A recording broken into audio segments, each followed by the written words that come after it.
Shop Chat! Shop Chat!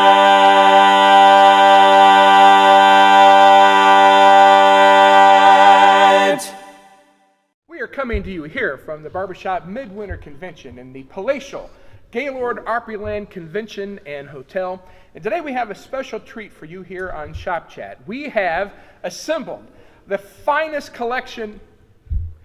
We've assembled some lead singers to be with us here today on Shop Chat to talk about the job description and the role and the pleasure of singing lead in a barbershop quartet. Would you please welcome, first of all, the lead of your 2010 International Champion Stormfront, Mr. Jim Clark, and the lead of your 2009 and 2003 champs, Mr. Mike Slamka, and the guy he's been in a bunch of quartets, Tony Rosa. So glad to have you all here with us today. So you should just equal. You're a singer? I guess that's right. So Tony sang in the 2007 champions Max Q and the 2017 international champions Main Street and some other quartets on baritone as well. So, Yeah, those don't matter. yeah, Those glad to definitely have don't. you guys with us today. So first question in one sentence. Jim, the job description of the lead singer is? Shut up. Specifically I have no idea. for you, yes. Don't sing flat. Don't sing flat, okay. Tony, the job description of a lead singer is? Sell the story. And Mike, the job description of a lead is? Be consistent. Be consistent. Very good. So be consistent, tell the story, and don't sing flat. That's a pretty good way Be to start. consistent. Oops. I mean, you know, Oops. Don't sing flat. Oops. Tell the story. I mean, come you on. took my answer. Oh, so I had did? to- Well, that means that I really? Yes. That makes me feel Very good. good. Already in sync. That makes me here feel in this good. round We're 0 for table 3. here. So in a quartet, does the lead singer have to be the leader of the quartet? Not necessarily. I don't think so. Not in all aspects of the quartet. I mean, we have different leaders within our quartet to, for different things, running rehearsals or, coaching or picking music or whatever. But I think it's important for the lead to obviously be the leader of the song and of the music and of the story. Yeah. What would you say, Tony? Yeah, the last thing especially, I think it's really important that the leader, and/or the melody singer is the guy who's leading the charge of the overall musical product. But beyond that, it's really good to just be able to focus on that and/or your natural strengths. If your natural strengths are to, do admin work or be the contact guy, then great. But if that's not your natural strength, then definitely go with what your natural strength is. Gotcha. Jim, what would you say? I concur. Yeah, very good. All right, let's just move right along to the next question. I know this is Check. That's 3 thumbs up for me, Clark. So I was talking one time with another member of the AIC fraternity, Jay Hawkins, about 2 different leads he got to sing with, Randy Chisholm and Joe Conley. I asked him, they're so different in a lot of ways. What was the biggest difference in singing with them? And he said, when you sing with Joe, and of course, Tony, you've had a lot of experience with that as well, but he said Joe as a lead singer, he would do it the same every time. Right. And he said Randy would do it different every time. So I'm really curious, as you have explored what it is to be a lead, Mike, which would you say between those 2 styles, which category would you fall into? Oh gosh, that's a great question. I think I'm kind of a hybrid, really. I try to do most things consistently, especially when everybody's singing together. But if there's little vignettes or little solos or whatever, then I can, play around with how I deliver them. But most of all, I probably try to be consistent. I probably fail, but I try to be consistent. Sure. Yeah, and of course, now, Tony, you got to sing with Joe. First of all, was that your impression in the years that you sang with him as a baritone to his lead? Yeah, Joe is a very consistent guy, and some of that was just in the makeup of even how he rehearsed. We were with both Keepsake and with Platinum, it was, Joe has a tremendous amount of strengths as a barbershop lead singer, but one of the things I learned early on from him was the rehearsal etiquette and just a way to get to an end product. And so his process, I think, also helped him to be very consistent because there was so much of hit it that way. Okay, let's do it again. Let's do it again. So it was practicing to never miss it rather than practicing to hope that you get it right, kind of a thing. So I would say that that was a big thing for him. And like I said, I'm on many other laundry list of things that he did great. For me personally, I'd probably lean a little bit more what Mike said, which I think is going to be the trend if you continue to go down the table. Then I'm just going to say what Mike says because he's pretty much one of my lead idols as well. But I do think I've never thought of myself as necessarily like I want to be consistent in this. Mm-hmm. Hopefully, instinctively, how you feel something interpretively, or that if you're doing a tempo song that you're going to hit the same inflection, those kinds of things. Hopefully all those things make just good innate sense, musical sense to me, so that I can be consistent with it. And then beyond that, you're going to, I feel like every performance is going to feel a little different. So there might be times when, we're feeling that chord a little bit more, and you're gonna stretch things out, or maybe it didn't go as well. So we're gonna work through those kinds of things. And certainly when emotion comes into it, then not that all bets are off. You still want to have that basic blueprint, but it's music. It's gonna ebb and flow. And I think as long as you're demonstrative about that. And a clear leader in the moment, if it is something that's going to be different, that's the biggest thing. But it's never a goal. There's never been a goal of mine to confuse anybody as the leader. Also, I've said that several times. Where I'm like, I'm sorry, I'm not trying to confuse anyone. I'm feeling that a little differently today, and maybe that's how it would be. That kind of thing. Yeah. So. And then Jim, what about you in this question? I don't concur at all. No, especially in. Just sort of the across the board, especially when you're newer as a quartet and trying to learn the songs and working through that. If you're inconsistent in everything as a lead, you've totally confused your other three quartet mates, and so they're playing catch up and trying to figure out what you're doing. So having that amount of, I'm going to sing this vowel is always this vowel, this placement is always this placement, and trying not to confuse them so you can figure out the lock for your voices so that you've got that consistency of sound. And then, and you guys have had that experience even more than I have, having three other guys who get so locked into you with what you're doing that when you do go off script, so to speak, and things are a little different, they're just right with you. And of course in our quartet, playing with all of the ridiculous shenanigans, the shtick and everything, anytime that happens, every audience is different, so in terms of how they're going to react, and if they totally go crazy for something you weren't expecting, you can't just step on them, so then you have to stop in different places. You're going to hold this out longer, and that trying to be as rock solid consistent as you can through that process, and then everybody always being available to go off because every audience is different. Yeah, sure. Jim brings up a good point though too, because harmony parts really, in theory, they're supposed to be supportive of the melody, right? Right. But that it kind of makes that job a little bit more difficult at times, whether we like to think so or not. As leads, melody singers, we have the focus, but they're multitasking. They're singing a lot of times a line that might not make as much sense with the lyric they're singing, those kinds of things. So anything we can do to be consistent, to be open-minded of saying, hey, I know you guys are working in a different role altogether, it certainly makes a good sense. And I will say that then all of our years when we were competing, the last 3 years we competed international with Solano on tenor.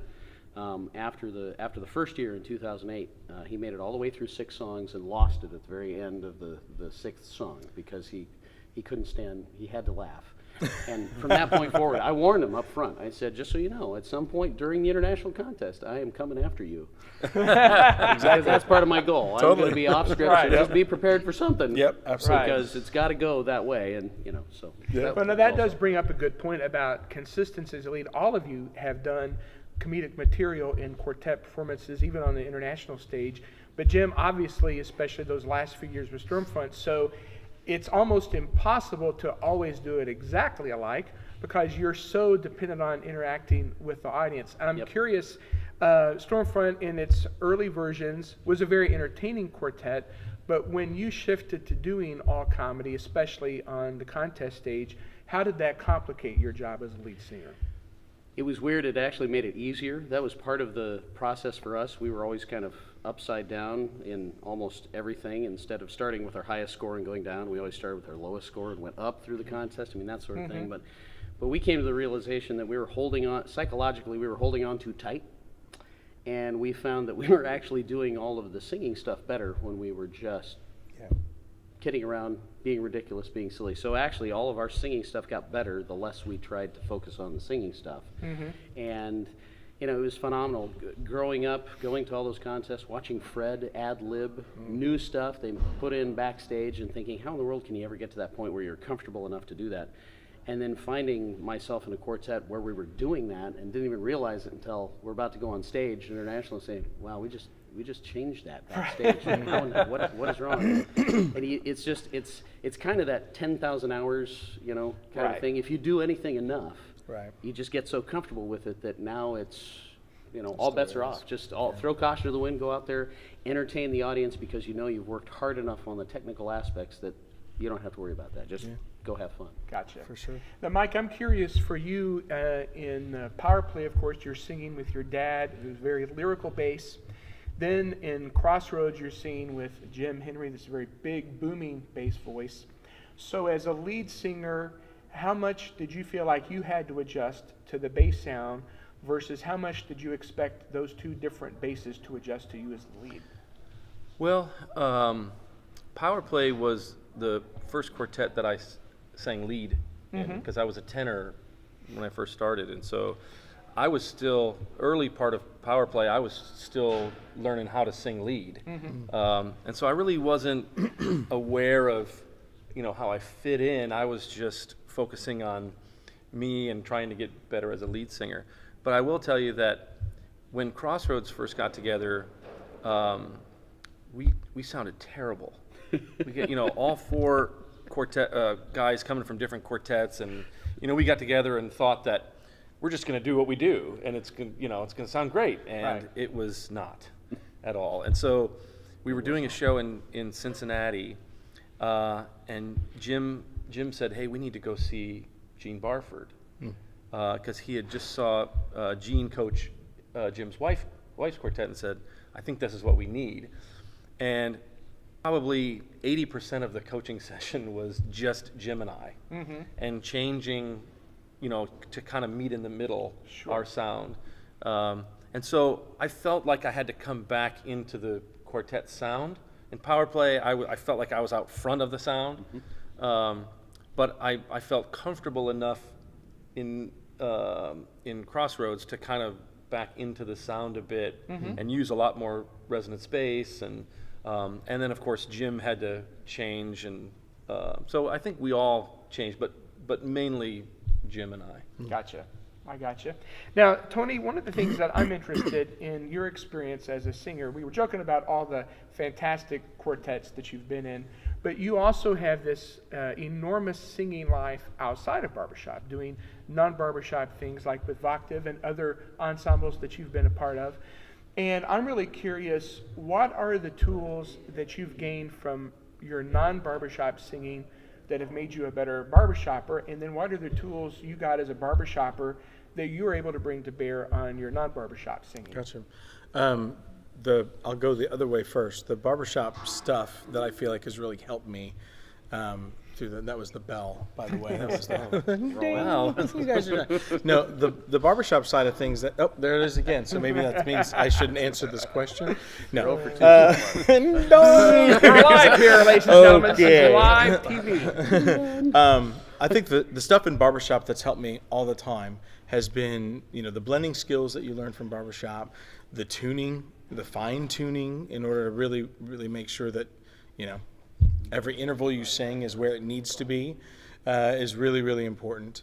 And then, just being able to hold straight tones without, the flux. That's all great stuff that has helped me, period. Right. The other side of things, we've got, stuff from Voices of Liberty and professional realm there that have helped me open up my vowel structure, helped me to color things differently, and just look at overall flow of phrasing in very different ways than I probably initially learned with barbershop, I guess.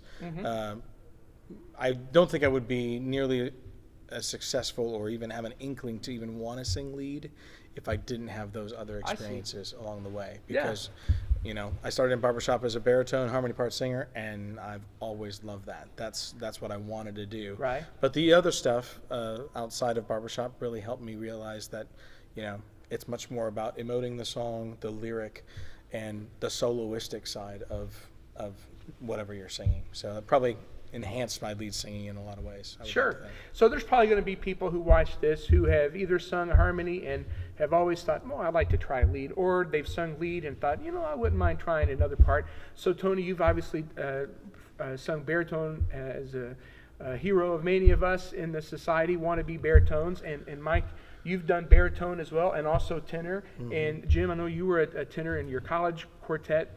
So I'm curious, could each of you pick one or maybe both of those parts? And if you want to go for bass, do that too, because I know you're capable of it. But talk about what you have discovered as the key differences between lead versus another one of those harmony parts. Like, what about you, Jim, in your experience? For me, it was, I was in musicals in high school and all that, and it's kind of like Crossroads getting together. We know how to do this. So when I switched to lead, the biggest change for me, and it took a good 6 years of singing with Stormfront before finally believing that stop pushing so hard. Because I was trying to overpower Sid singing bass. Like that was going to happen. Right. Just trying to get that to, well, I can't hear, they're not going to be able to hear me. They're not going to be able to hear me. And listening to enough coaching recordings to say, yeah, you don't have to, this doesn't have to be full on, full bore all the time. Matter of fact, it shouldn't be in order to fit into this and be able to do what you need to do. So that was the biggest single thing for me was, it took forever to get past my own psychology to say stop pushing and just become part of that sound. Gotcha. And then Mike, what about you? And you pick either tenor or bari or maybe both. Talk about what you felt is the difference between the two as a singer.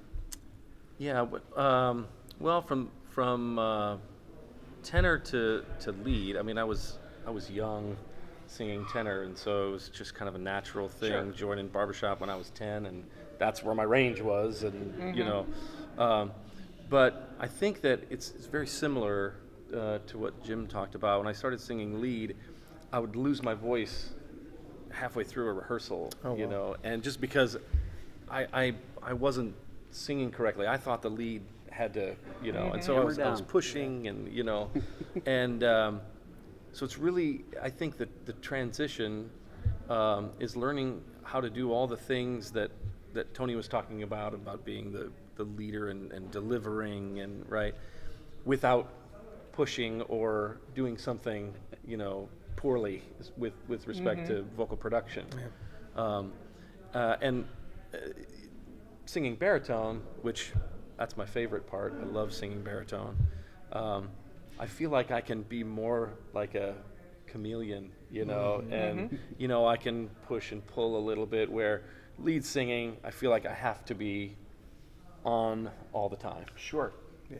So Tony, for you, you sang baritone for years and then shifted to lead. How did you find the difference between the two parts? How would you define the difference primarily? Sure. I think the biggest thing for me, baritone was, Mike said it was his favorite part. Baritone's always been my favorite part to sing, and the chameleon aspects and trying to, the whole thing about baritone is to do your job is to make everybody else look good. So the biggest thing for me when I went to lead was trying to find some sort of character or personality in my own voice, which I've always thought of myself as I'm just much more of a blending voice. Sure. That's just what I have.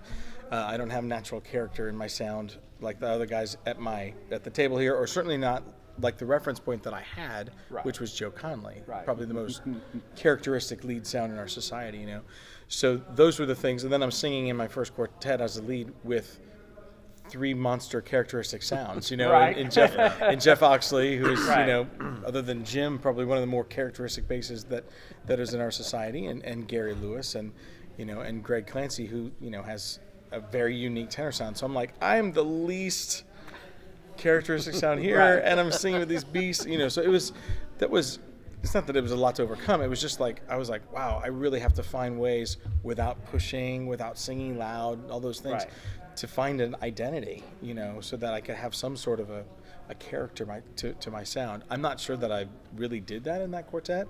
I feel like Main Street has allowed me to do that more, be it the combination of voices that's there, or even just the fact that I mean, I've been able to sing the part a lot longer. So I was able to be comfortable in myself. Jim had mentioned, too, with the comedy stuff, you know, Max Q, we were trying to find our sound for so long around me, the guy with the least character in his natural voice, around me. And at the same time, 2005, 2006, I was doing work with the Dapper Dans, sub work with the Dapper Dans. And at that point, I just had a very different spin, not only for my voice, but performance. And I think that really helped me then as a lead and a leader, a little bit of Max Q, because that opened me up not only to just being like, I just need to sing and relax, trying to make a sound, just be whatever I have.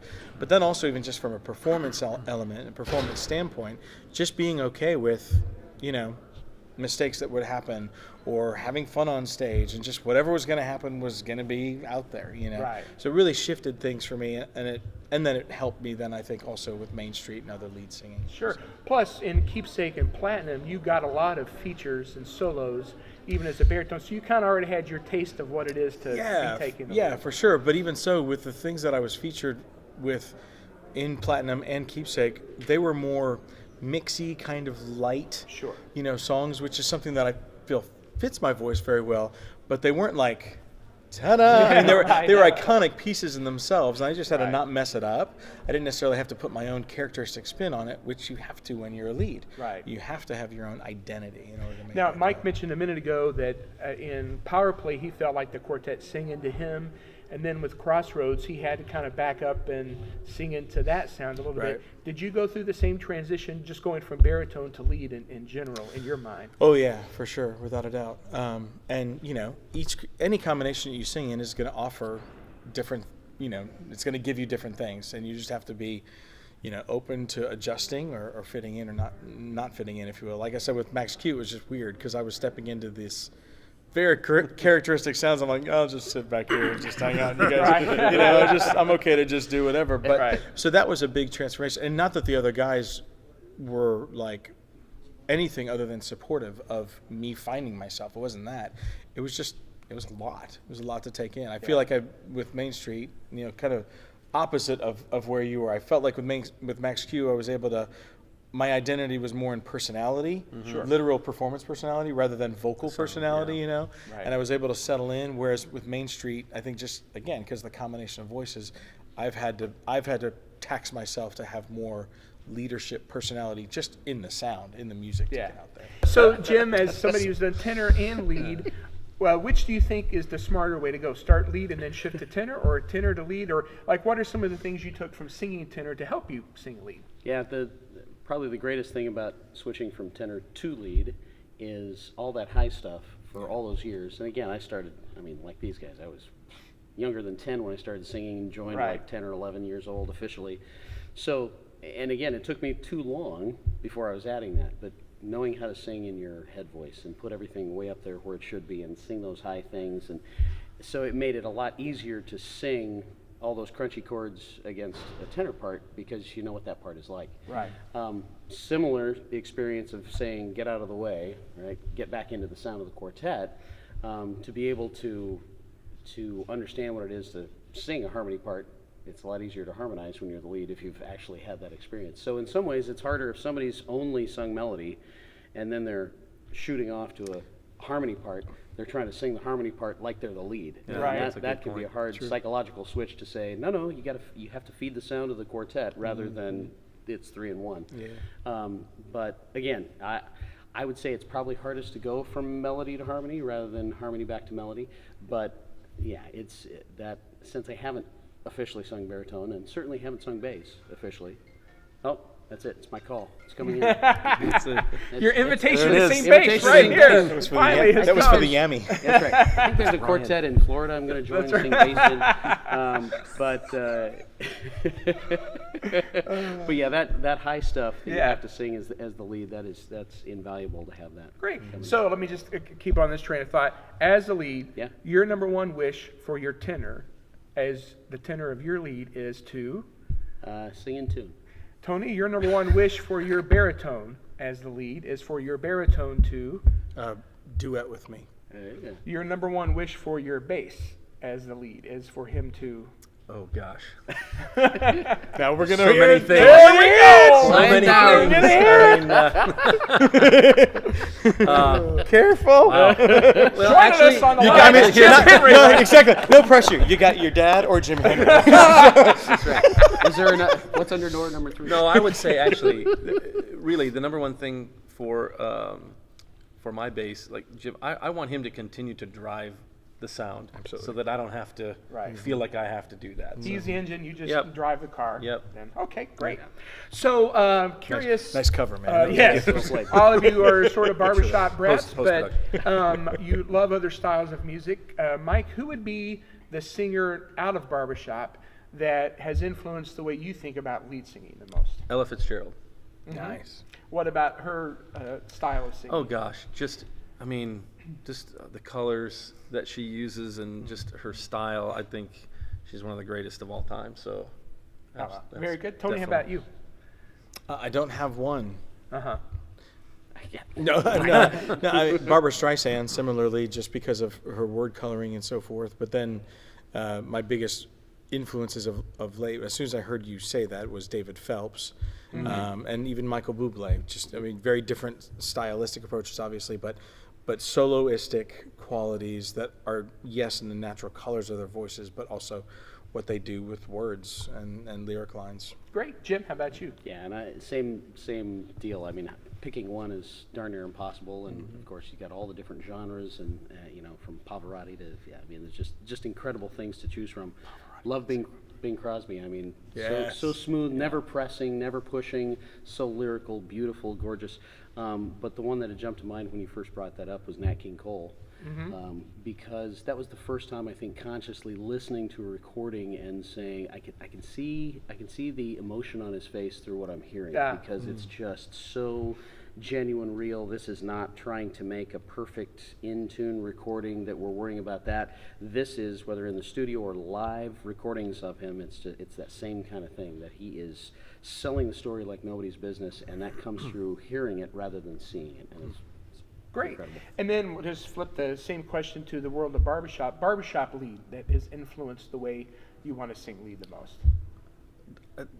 See, this is where I have a hard time with one. A very hard time with one. I'm gonna give you a Mount Rushmore. Sure. Okay, because I can't do just one. Bob Franklin from the Suntones, Rich Knapp from the Boston Common, Kenny Hatton, and Denny Gore from the Vagabonds. Those are probably, and there are more. There are many more, but those are kind of the main influences, I Great. think. Tony, how about for you? A lot of the ones that he said, for sure. As I was a kid, Kenny Hatton was one that I grew up listening to. Joe Conley was the first time I heard Rivals. I mean, that voice just really resonated with me. David Harrington, similarly, because of not only the voice, but I just felt like he was a tremendous soloist as a lead singer. And then, probably more recently, old Slammy over here. It's pretty. It's just. Thanks. Talk about the model of consistency and just what he does with his mix, how he sells a song, and then always that I'm always feeling like he's about to cry because he gets that really, really something sparkle in his eye thing. I'm like, is he gonna cry? And I realize he's not. He's like thinking about Oreos or something. But That's why I was gonna cry. because they're not right there. But no, definitely. Sitting next to someone that I'm happy to study and listen to without fail. Yeah. So. And Jim, how about for you? Similar list. My first idol quartet was probably the New Tradition. So Dan Jordan just there's another rigging one. those things all the time. Growing up in Rocky Mountain District, of course, we had Larry Wilson with the Classic Collection out there, and Larry was amazing. And then, of course, Joe Conley, this guy. But somebody else who was. Do you feel bad now that we didn't say that guy? Yeah, that's okay. Not really. Okay. Yeah, I know. It's all right. Not in the That's the slightest. lead in you. It's coming right out. The true colors are shining through. But I tell you what, Randy Chisholm, in terms of selling a song, and getting to do a couple shows with those guys, and just that was something. It was such a unique sound. But again, in terms of his heart was just it was in that sound through and through, and just watching him sell you a song, and it's like, yep, I'm done. Yeah, that's great. Well, the last question, guys. The number one thing you would recommend to leads who are watching to improve their craft as a lead singer. Tony, let's start with you. The number one thing you would encourage a lead to do. Know your voice and know that you're not infallible. Know your voice really, really well, so that you're comfortable showing off everything good and figuring out ways to make sure that you don't show off things that aren't great, by either deferring them to other people or rearranging things, however that might be. Sure. And then knowing that as a leader, you're absolutely not going to be perfect, and be humble about saying that was it was me. that was me. I did that one wrong. And whether even, no matter what, whether it's a literal vocal thing that happens in a performance or rehearsal, or if it's an interpretive thing that you try and it's just like, that just wasn't right. So let's go this way. Sure. Jim, how about you? Number one thing you'd recommend to leads? Getting help. That and no matter how good you are, no matter how much you've accomplished, whatever your history is, there's nobody who's gotten to the next level without assistance. So whatever level that is, whether you're talking contest or you're talking just improving, and whether that's outside vocal coaching, voice lessons, bring in somebody else to help you, because you can't do it all on your own. You can never hear 100% inside your own head what they're hearing out front. So always seeking that assistance, and again, it's that same, be humble enough to know that even when you think you're great, somebody else can make you great. So go ahead and seek them out to allow you to be greater than you are right now. Sure. And then Mike, what about you? What would you recommend to leads? I would say, and just what I've done through the years and continue to do, is listen to other leads that you really like, and that you think your voice is maybe similar to. And you don't have to sound exactly like them, but you can learn from just listening and maybe trying some of the things that different leads do, and you pick a little bit from this person, you pick a little bit from this person, and I think that's very, along with obviously what these guys already said, I think you can do a lot just by trying to emulate other singers. That's great. Well, guys, thank you so much for taking time in a busy convention week to spend a little bit of time with our Shop Chat audience to learn a little bit more about the art of singing lead. So we have a little Shop Chat tag that we like to end the program with, and we've tried to cobble together 4 parts to bang this bad boy out. So take it away. Do we have a key? Shop Chat.